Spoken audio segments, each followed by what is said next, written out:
and turn it over to Sean. Fantastic. Well, everyone, welcome again as we gather in our homes for Eat, Drink, and Be Catholic at Home, from distance to encounter. And very excited that everybody could join us tonight. We don't get together in our familiar place at Moe's, but that seems to be on the horizon. And so good food and free food as well as free drinks will someday be a part of the experience. But until then, we have to do that at home while we entertain all of us here tonight gathering. So thank you for being with us. I'm not sure if anybody's here for the first time, but if you are, it's great to have you, and all of our returning guests that continue to be faithful to this program that some catch live, and a lot of people, as it turns out, are watching on the YouTube recordings. And just so you know, all the funny stuff Chad cuts out. So the people that are listening to the recording, they missed all the monologue and the beginning piece, but that's okay. It's trying to keep it real.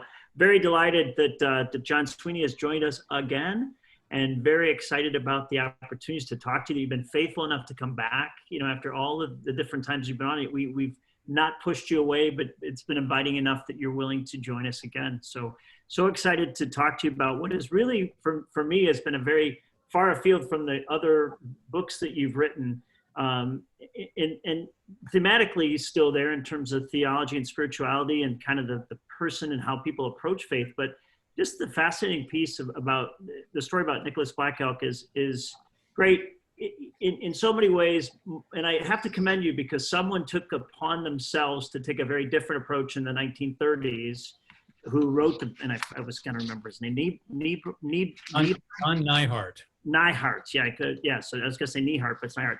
But the fact that they took on this with a very different motivation, and I thought you did justice to his story in a very different way. First and foremost, one of the elements was just his faith life. So I commend you on that, and it's really a fascinating story. So thank you for joining us tonight, Jon, and talking a little bit about this book.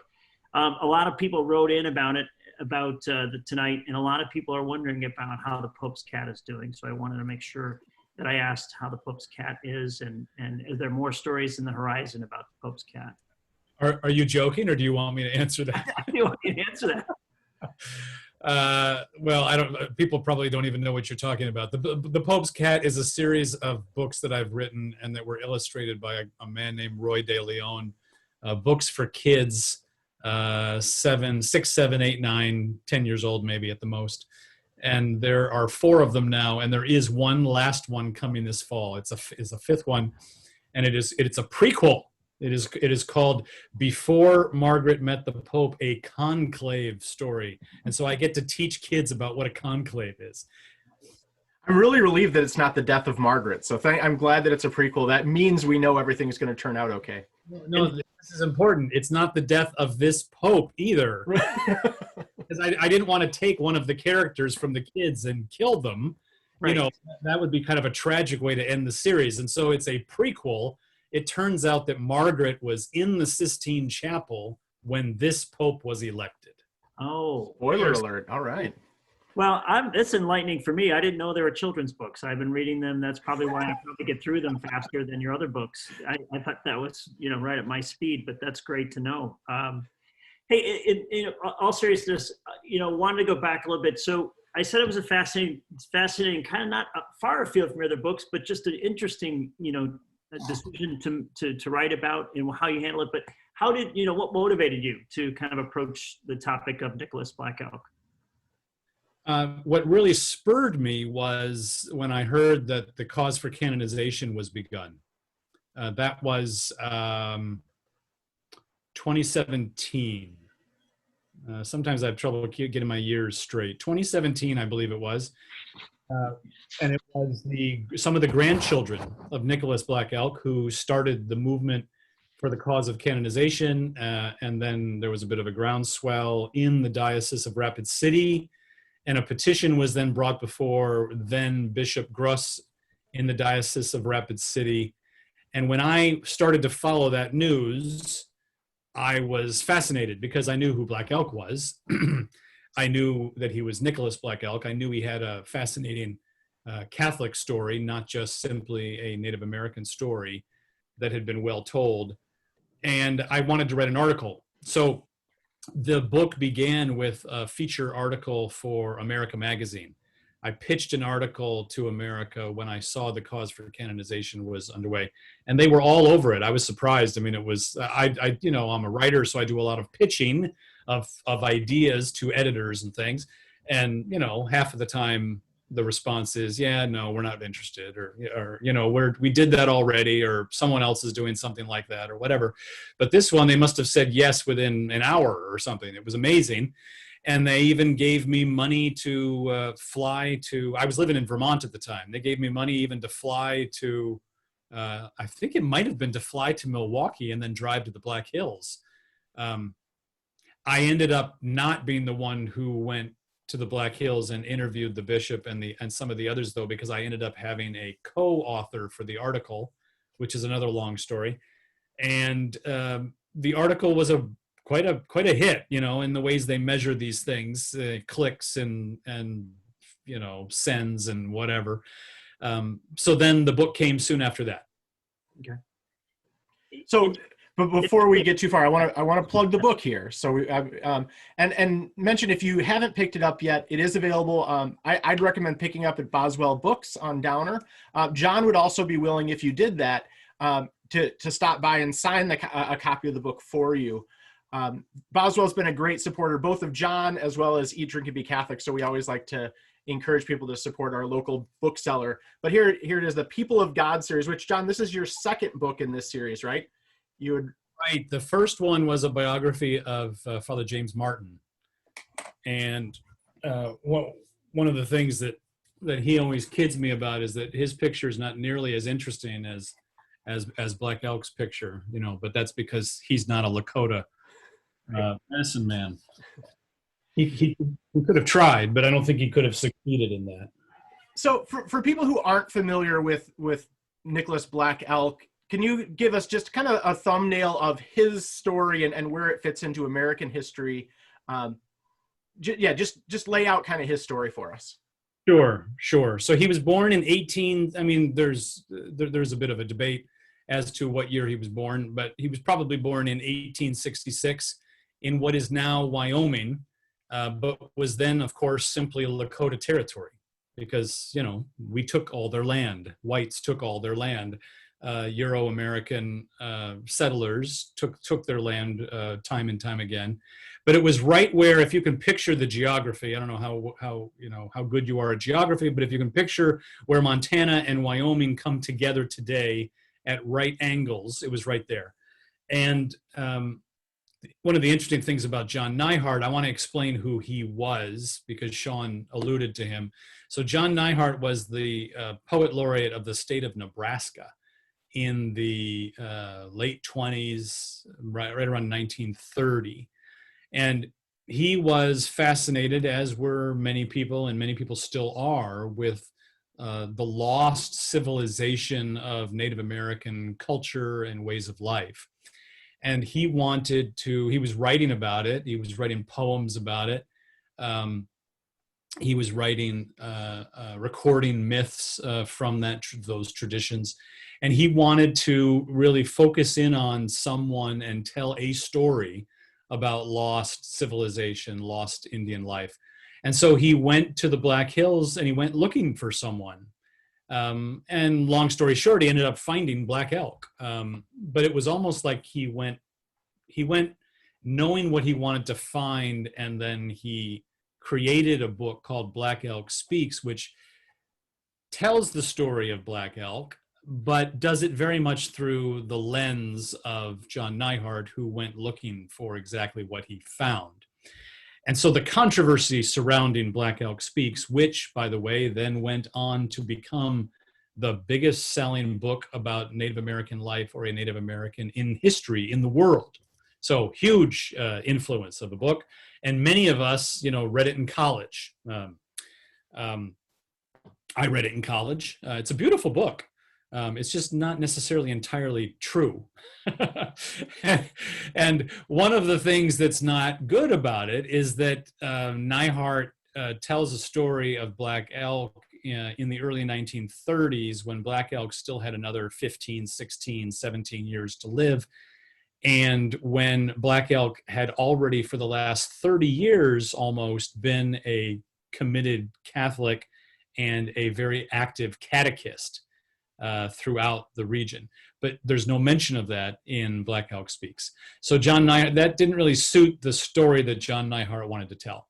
So that's what Sean was referring to, is that in the introduction to my book, I sort of lay that out and explain that that's one of the stumbling blocks that stands in the way when you're trying to understand who was Nicholas Blackhawk. So anyway, so he was born in 1866 in this territory. It was in the midst of the loss, dramatic loss, and his life is an instance, a time and time again, of a loss of power among Native American groups, moving them from one territory to another, battles that they lose, occasionally a battle that they win, but it's, land grabs, immigration, whites moving into their territory, the birth of the railroad, which moved people west even faster, the discovery of gold. Every time gold is discovered in one part of the country or another, or one territory after another, then white settlers flood in, and then all of a sudden there's conflict between Indian groups and white settlers, and then eventually the white settlers win and the Indian groups are moved to other places.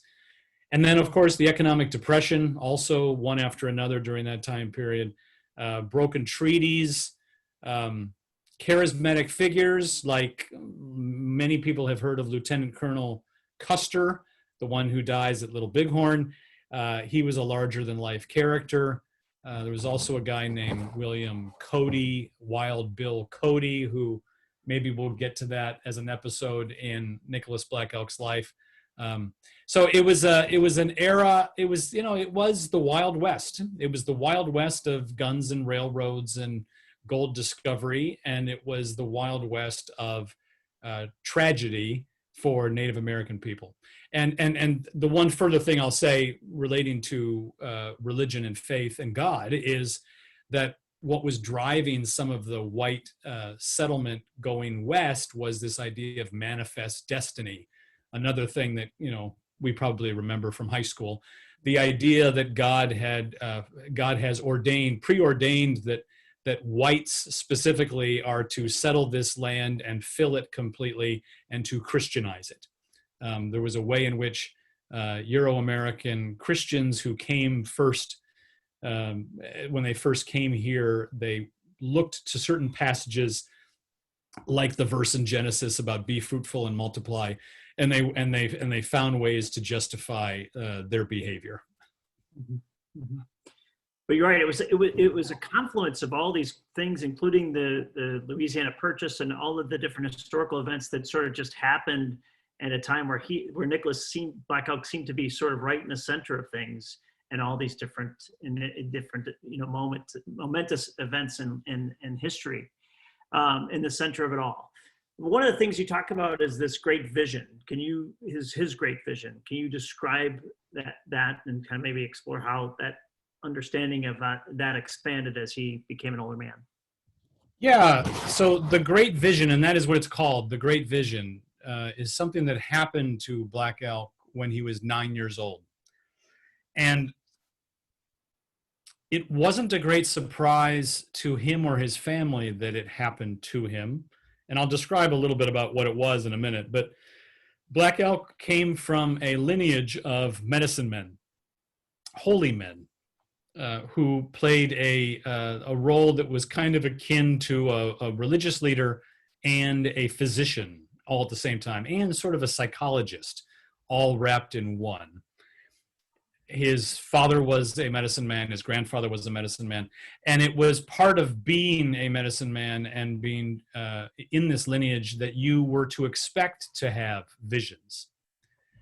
Now, there's all kinds of interesting parallels between some of the language that I'm using and Christian language that you could use, and that's part of the story of Black Elk, because half of his life is spent living as an Oglala Sioux man and medicine man, and then the second half of his life He doesn't lose that first half, the stuff in the first half, but then he adds this very rich Catholic life. So anyway, the language parallels are kind of interesting. But the great vision was what we might call, from our vantage point in the 21st century, a near-death experience.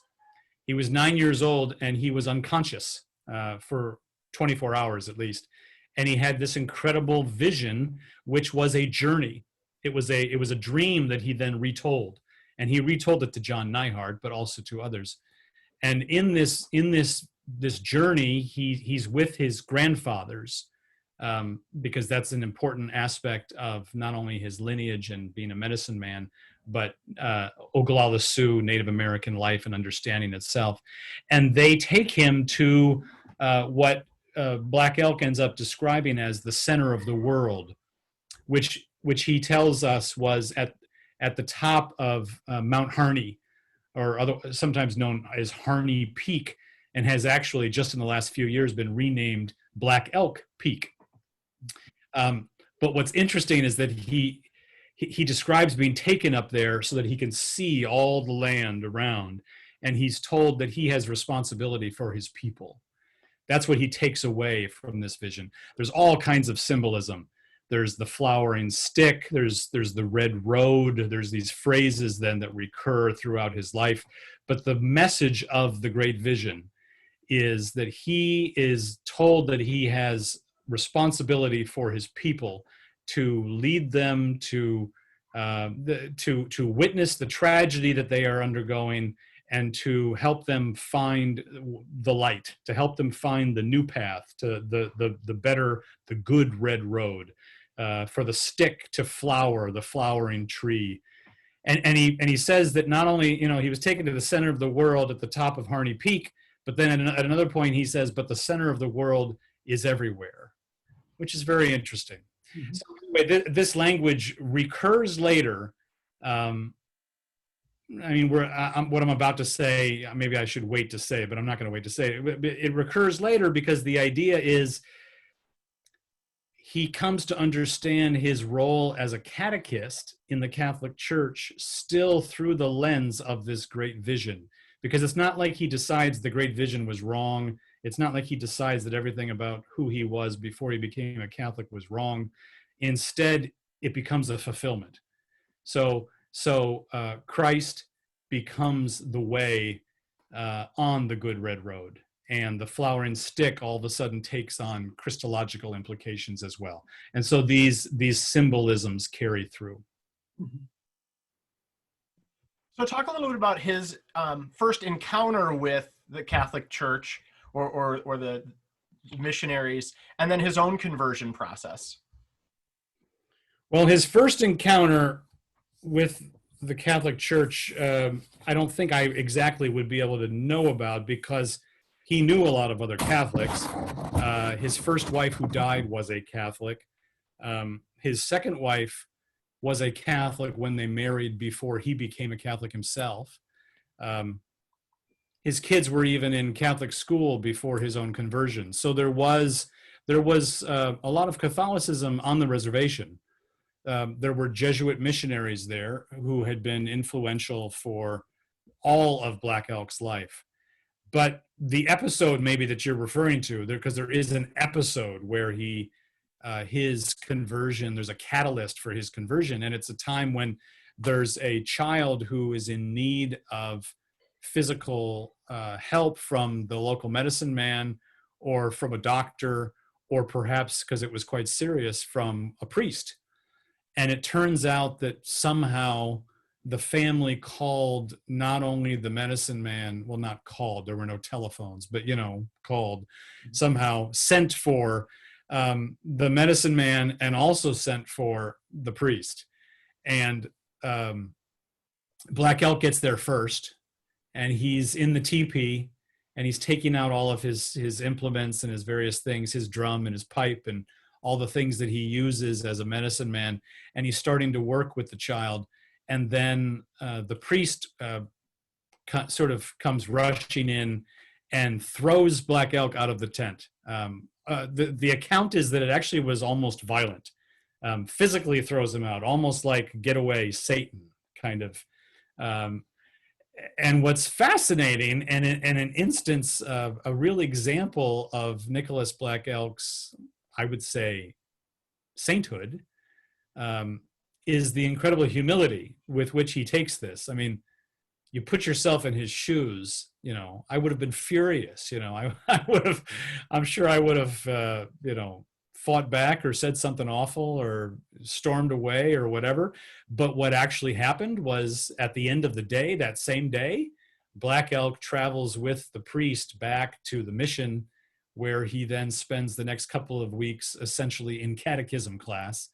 And that's the beginning, that's the catalyst for what then very quickly becomes his conversion and his joining into the Catholic Church. And by the way, he became a Catholic on December 6th, and he was baptized on December 6th. Jon Nyhart in Black Elk Speaks says that Black Elk was born on December 6th because Jon Nyhart had no ability to sort of understand any of the Catholic or Christian stuff that he probably was hearing.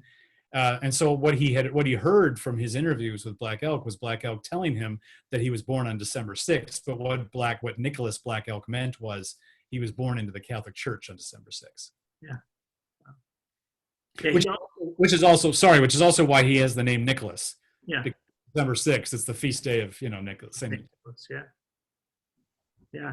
I thought about the, in the story about the fact that one of the things he says in the book by Jon Nyhart, one of the quotes was about talking about a story of his life, that it wouldn't be much to tell without the story of the implication was the story of his people, was more or less not Right. just about him, right? And this notion kept playing over and over again. It seemed like it would be a struggle for you and I, or for anyone, and I'm sure it probably was for Nicholas Black Elk, is kind of how you make sense of sort of both sides, all that he'd been taught, all that he knew, all that he'd seen, didn't create, bitterness, didn't react in anger, but more in humility.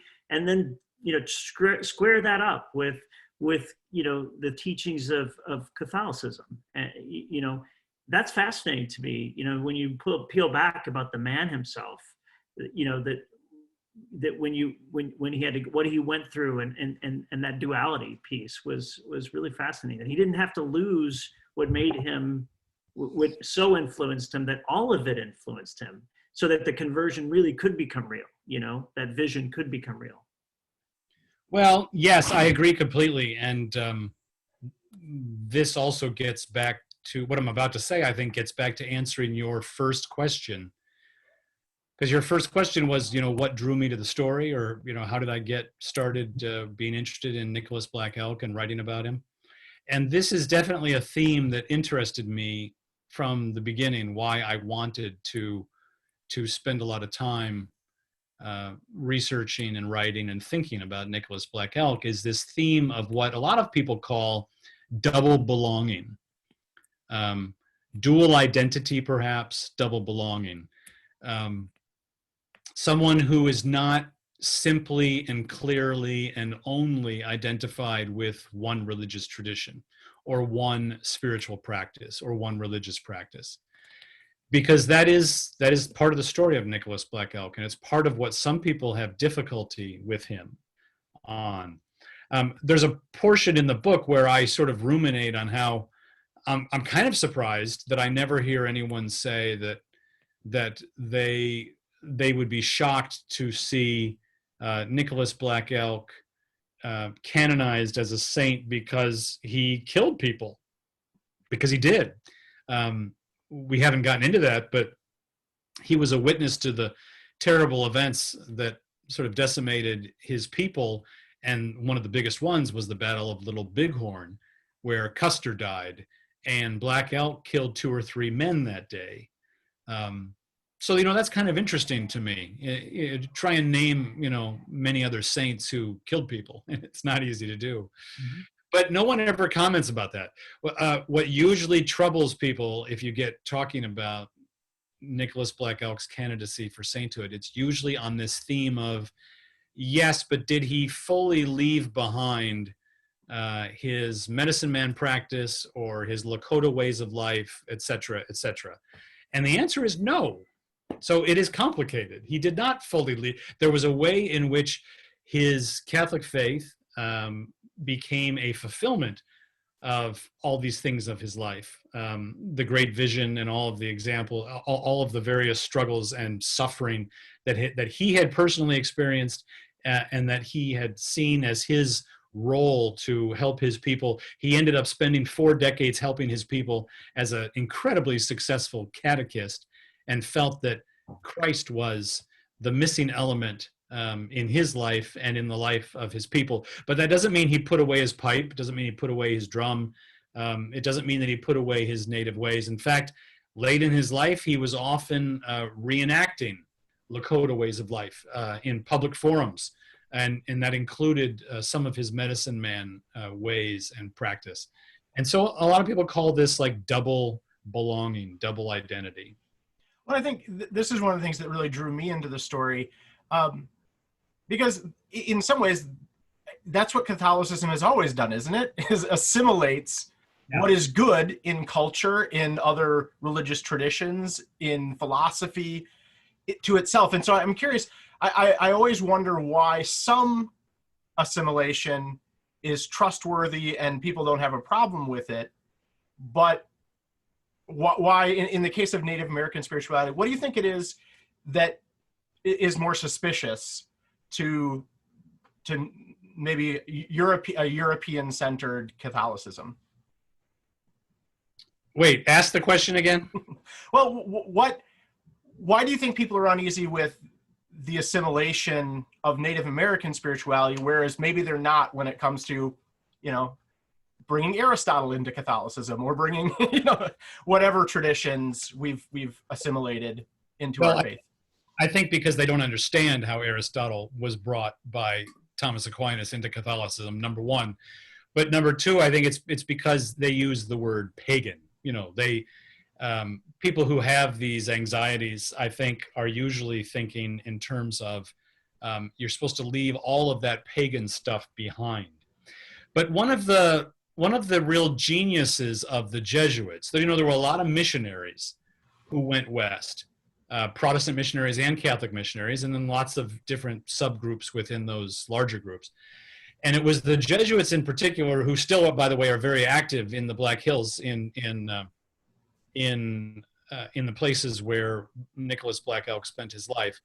But they had sort of an incredible ability to not assume that all of Lakota life had to be stripped down, taken away, destroyed, and then in order to rebuild the church among the Lakota people.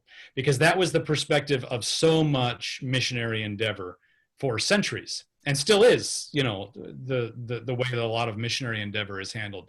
The idea that everything that you have been doing is wrong, the way that you've been saying it is wrong, whatever it is you've been dressing is wrong, and whatever it is you put on your face is wrong, whatever it is you eat is wrong, the symbolisms are wrong, the language is wrong.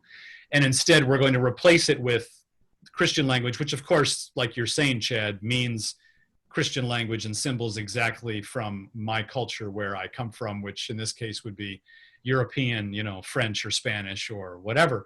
One of the ways in which this really opened up for me, I remember when I went to seminary, and I remember taking a class on Jesus in the East.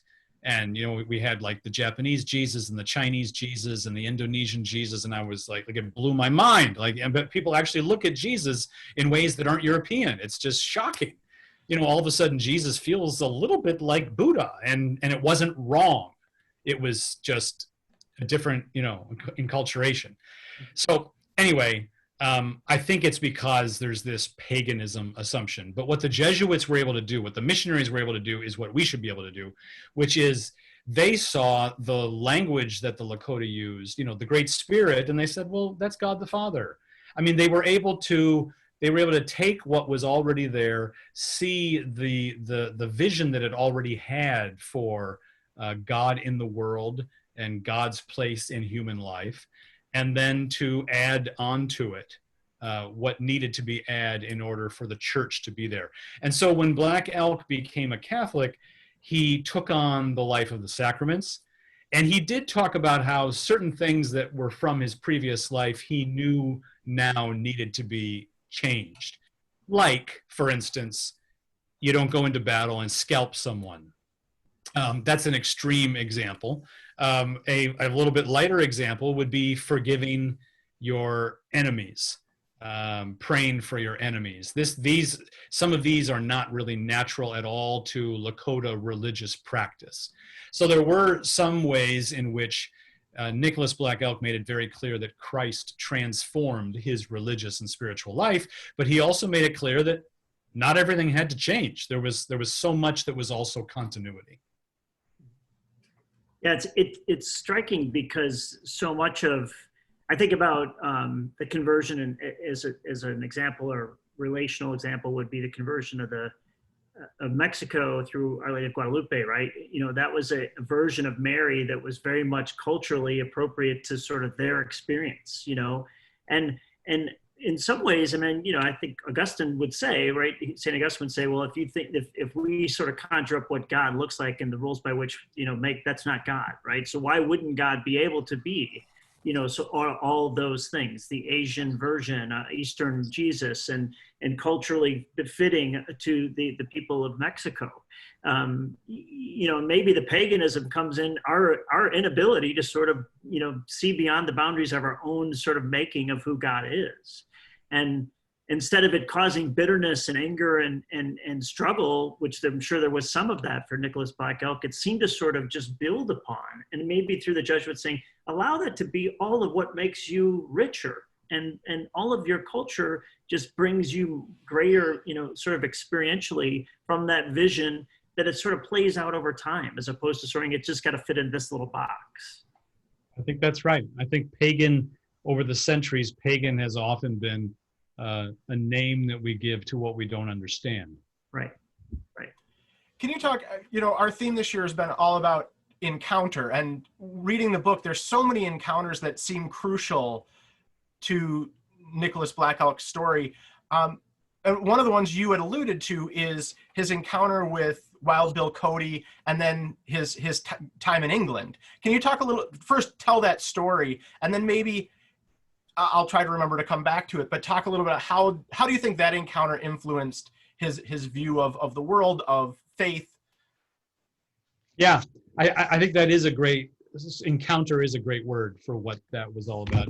It's a wonderful episode in his life because there's a way in which it's so counterintuitive. You know, imagine a young man, he was still a very young man at that time, who had witnessed the loss of culture and of land and of peoplehood and of strength and the loss of life among his people with tremendous sorrow. And then he is convinced that he should join Wild Bill Cody's great show and play the part of an Indian traveling around the United States and then off to Europe. I mean, it's so incongruous. It's just, it makes me sort of chuckle to think about it. I would love to have been in his brain to know what he was thinking.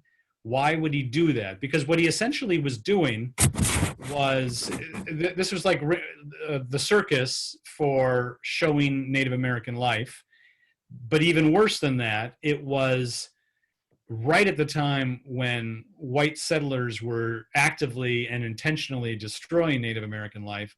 But then it's almost like then they took elements of it and put it on show in a circus tent traveling from town to town so that people could see, you know, at a distance in the circus ring what it is that they're afraid of. I mean, it's very similar to going to see, you know, the elephants and the big tigers in the circus ring because you're safe up in the grandstand. And so Nicholas Black Elk was one of the young men who would dress in traditional dress, Lakota dress, and he would go and he would dance for the white man. And so it's just so incongruous for me to think about that. They went all throughout the United States, from Montana, Wyoming territory, through Chicago, through the Ohio Valley, They spent a month or two or a whole summer actually at Madison Square Garden in New York City, shows every day, stories in the local paper. And then they got on a boat and they went to England. And it was right during the time of Queen Victoria's Jubilee, the celebration of her 50th year on the throne. And so they played in England for weeks. They danced. He danced personally for the Queen. She was so taken by the show that she actually had them come and dance for her one more time. And Nicholas Black Elk talked about grandmother England and the fact that he had danced for her. And to get to get to the end, to encounter, is that when you sort of struggle to try and understand why would he do this? I mean, other than the fact that he earned a few dollars, and money was scarce, and he sent it home and saved it up and that sort of thing. But he was trying desperately to understand the white man, to understand desperately what white people were all about. And he felt that if he spent all this time among them and observing them, that he would come away with some sort of understanding. And I think he felt that he did come away with that. And the interesting thing is that the word for white people that he used was a word, it's wasichu in Lakota. And what's really telling is that it literally means greedy one who takes the fat. Almost like you're sharing a meal, and the food is on the campfire. And of course, the fat is the best part. And the greedy one who takes the fat is the way that he referred to white people. So he came away feeling like he understood grandmother England, who he knew, by the way, she was grandmother because he had spent time in Canada when he was sort of on the run from U.S. authorities. And he knew that Canada was a territory of Great Britain. So that's it's a very interesting tale, though. He got to see Europe, and he got to see France. He got to see England. He crossed the Atlantic. Yeah, and it's interesting to see too that the fact that some of this still exists in our much of it still exists in our society today. That's sort of fear of the other person or a group of people, and that he spent time with the white people to sort of understand them. And yet there's mythology on both sides, right? So it's almost a way, it seems like the way that we culturally appropriated Native Americans through some of the myths that we tell are very different than the encounters that we have with them as individuals, because what we don't understand sort of makes us sort of push away and be afraid of. And I'm sure that for the Native Americans, there was a little bit of myth. There was a lot of realism, but there was probably, grouping white people into one group as they are all, and how does his evolution in terms of his thinking come around based upon, to a place where he would have a lot of faith and trust in those same white people, in this case, the Jesuit missionaries and some of the other people that influenced him, to trust in this notion of being able to delve deeper into sort of what is culturally appropriate to the white man. Well, I think that's part of what took his conversion such a long time to percolate inside of him and then to really take hold, was the question of trusting. And again, you have to kind of put yourself into his mind and into the time and the place.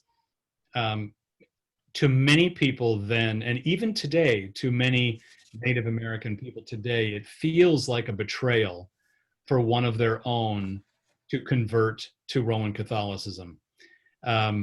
And there are members of Black Elk's own family who still say that today, who will say, Grandpa did not really become a Catholic in his heart. He was just trying to get along in this world the best he could. That's not at all what Nicholas Black Elk said, which he repeated at the end of his life, the sincerity of his conversion. And like I said before, 40 years of Catholic life, including decades as a committed and very successful catechist, traveling all over. So, but nevertheless, and I quote a few of these people in the book too, though, to show how difficult it is. It's like a question of faithfulness. At every turn, it's a question of faithfulness. Was he faithful to the church? Was he faithful to his people? Could he be faithful to both at the same time? And there are people on both sides or on all sides of those conversations. Mm-hmm. Mm-hmm. One of the things that made me think of is right at the beginning of your book, I think it's on the first page, you asked the question, at what point does appropriation become usurping and colonizing? And I think that's part of the tension you're talking about. But can you give some examples related specifically to Nicholas Black Elk where you see a positive sense of appropriation? And I think you've mentioned some of that, but also maybe some of the dangers when we talk about usurping or colonizing. Well, yeah, but the context, unless I'm misremembering, the context in that opening page of the book was to suggest that, to tell the reader right up front that this is not a book of Native American spirituality. Mm-hmm. Because I think it's dangerous for white Christians to take a little bit from all sorts of different traditions and feel like we can just add that on to what we do without doing sometimes violence or something inappropriate to where we took it from. And it's something that we don't even realize that we do. Hold on, I'll pick on Sean. So Sean was talking about mindfulness earlier. So mindfulness could be one of these areas. When Sean was born, nobody in the United States who wasn't deeply familiar and engaged in Buddhism had any idea what mindfulness was. It wasn't a word that meant anything to anybody, unless you were sitting each week in a Buddhist meditation center, and you were probably being taught from a teacher who had come from Japan.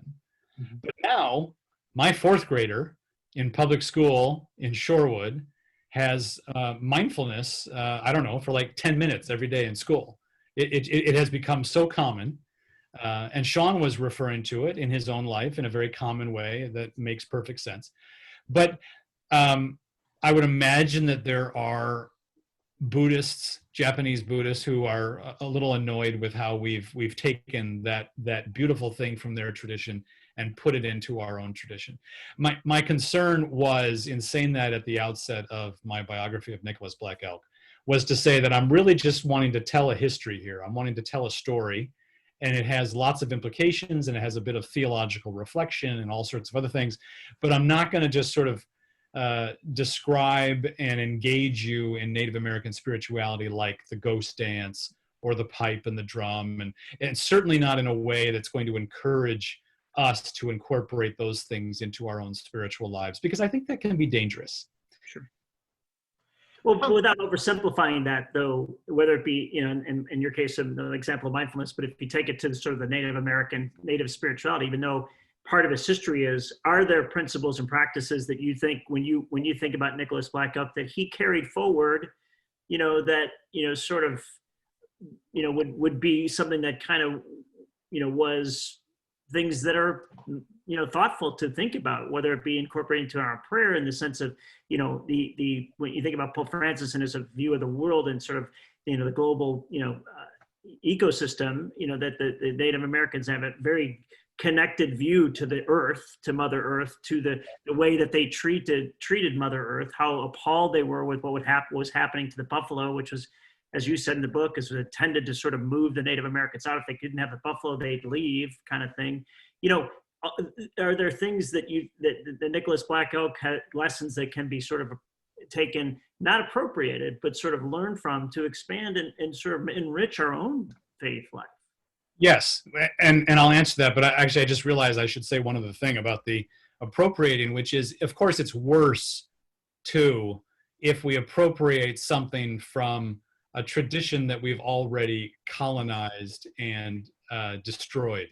So in the case of Native American culture and religious practice, it's even worse, whereas we haven't done any violence to the Buddhists in this country, so mindfulness is not really on equal par with doing some ghost dance and feeling equally fine about that. But to get to what you just said, I mentioned some of these things earlier, like he didn't give up his pipe, he didn't give up his drum, he didn't give up the language of the great vision. He kept referring back to some of those same symbols in his conversation.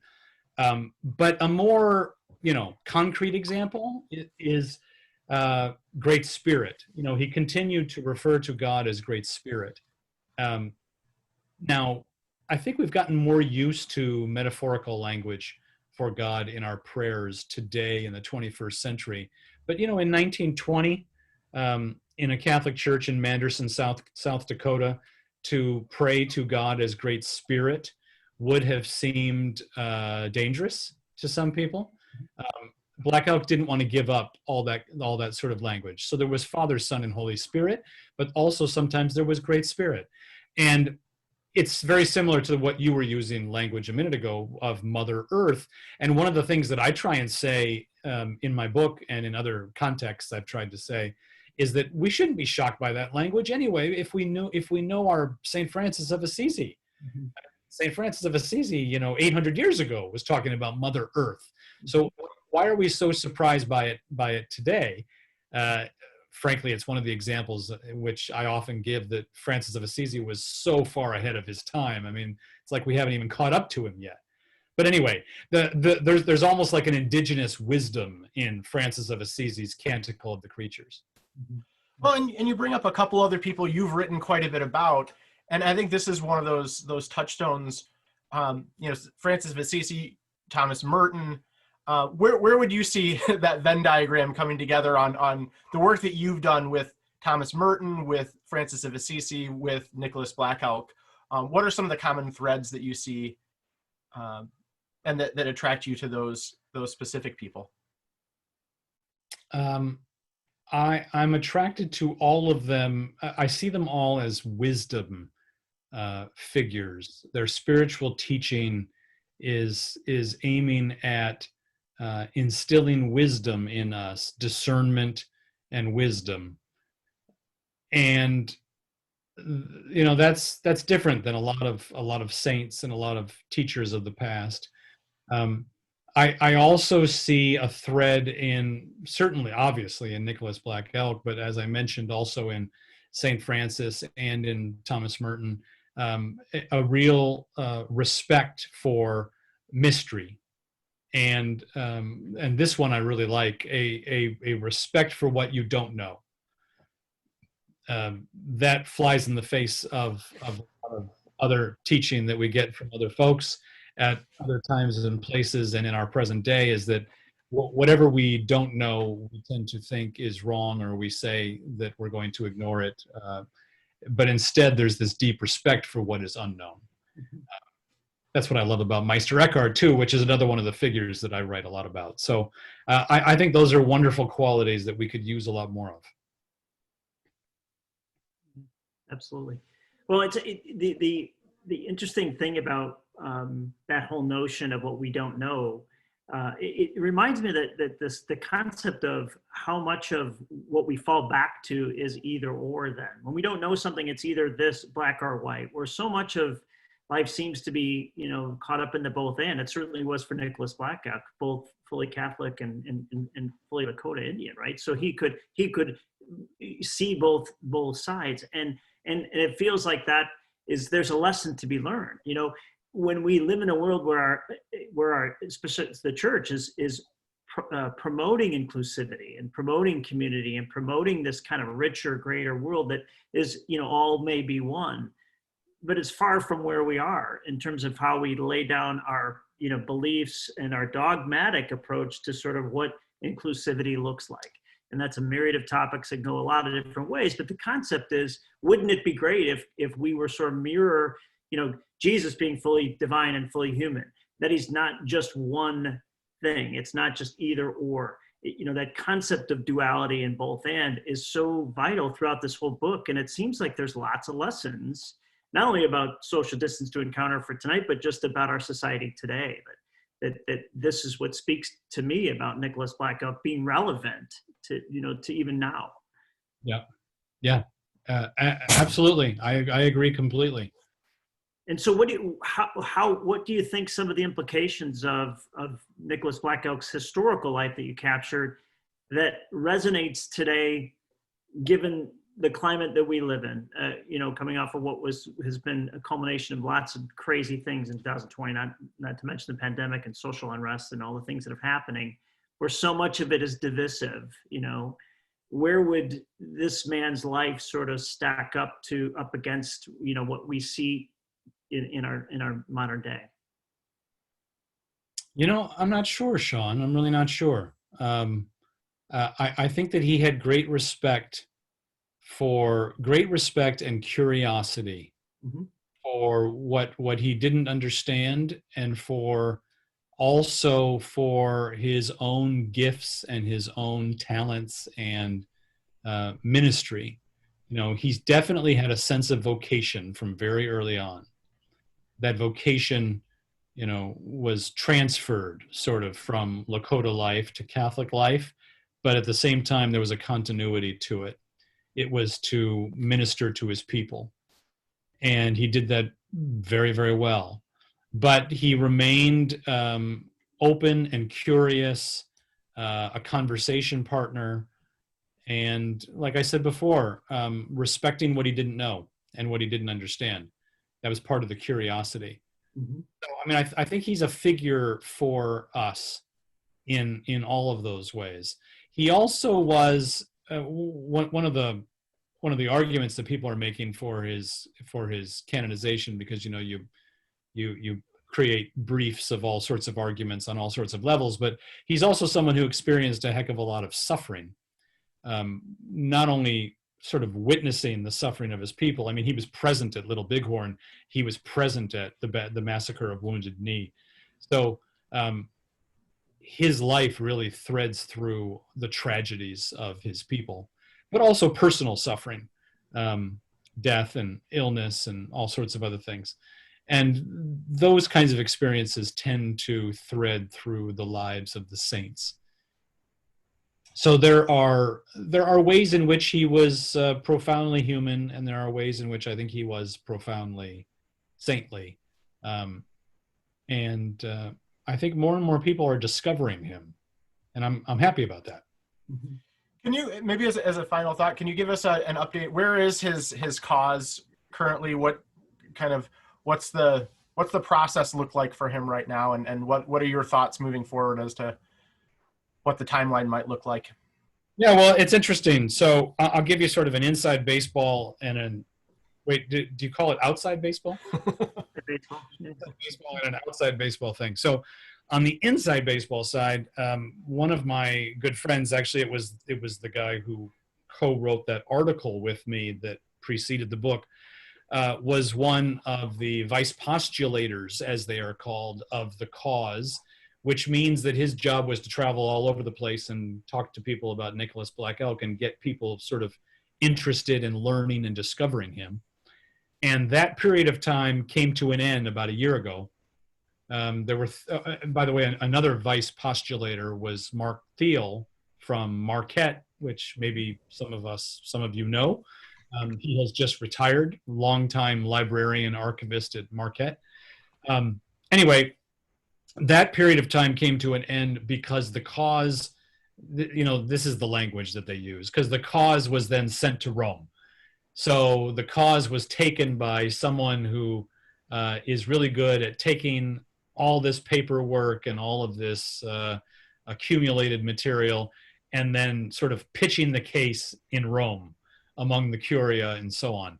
Now, what I am told is that the first guy who was supposed to do that ended up not doing anything for many months, and then they had to get a new guy who would do it.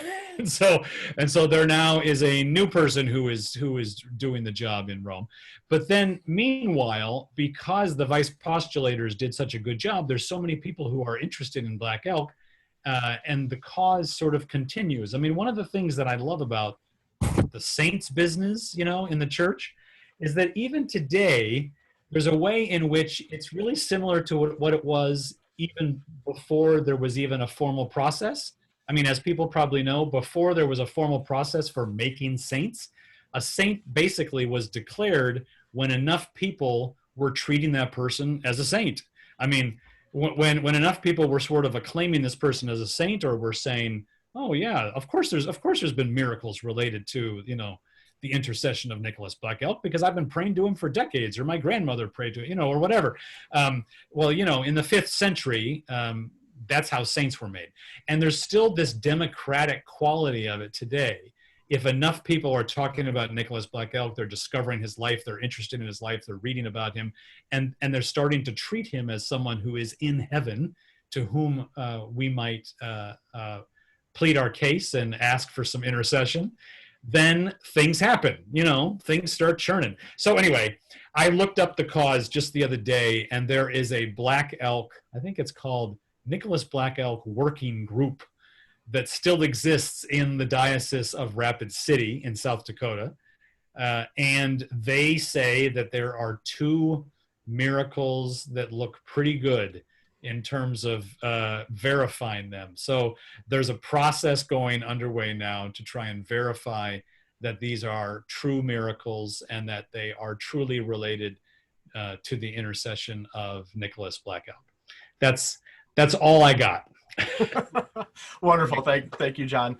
John, Go ahead, John. I was going to say one quick thing. It's been great for you to join us again. And I think our people that can pick up the book and read the book far richer in helping sort of round out our own spiritual formation. But when I think about the sort of most important thing about us in terms of Catholics and our Catholicism and related to Nicholas Black Elk, one of the things that I think about, and I wonder if you would agree, we've talked on this program a few times about encounters with Jesus often led to really one of 2 things. Usually that people that encountered Jesus were off on mission, but usually whether it would be through healing or some form or fashion, encounters with Jesus return people to whom they were, and to themselves, who they truly were, right? And it was a profound experience, right? And part of what you said, what is really interesting, is how do we stay curious and be okay with what we don't know? Because I think that's that's God trying to reach us about being curious about us and wanting to know what we're, you know, willing to sort of give up and sort of be focused on. And I don't know if that was the intentionality of what came across from Nicholas Black Elk, but I'm really grateful that you shared this story, because it's enriching. And I really want to thank you. Well, good. Well, thank you. I'm not sure if it was intentional either, but I'm glad. I mean, I think it certainly fits. Great. So now the business of the end of the evening. First of all, thanks everyone for joining us. Our next Eat, Drink, and Be Catholic at Home, hopefully the last one that has to be at home, but will be May 19th. So we'll send out, if you're on the email list, you'll get an email. If you're not, you can email me and find that on the parish websites. You can find email addresses there. We hope that by the fall we can start gathering in person back at Moe's. We'll see what the local numbers look like and what the rollout of the vaccines continue to look like, but that's our hope. I wanted to close with a prayer that comes for the canonization of Nicholas Black Elk. And I think John, you shared this at some point, and I stole it off maybe your Facebook page or somewhere, but I thought it'd be a great way to close the night. So we sign ourselves in the name of the Father, the Son, and the Holy Spirit. Amen. Heavenly Father, Great Spirit, behold us who stand before you, singing our song of thanksgiving for servant of God, Nicholas Black Elk. Faithfully he walked the sacred red road and generously witnessed the good news of our Lord Jesus Christ among the Native American people. We humbly ask you to hear the prayers we plead through his intercession. We ask Holy Mother Church to recognize his sanctity by acknowledging his presence among the company of saints as one to imitate in his zeal for the gospel. Open our hearts to also recognize the risen Christ in other cultures and peoples, to your glory and honor, through Christ our Lord. Amen. Amen. Thanks again, everyone, and we'll look forward to seeing you again next month.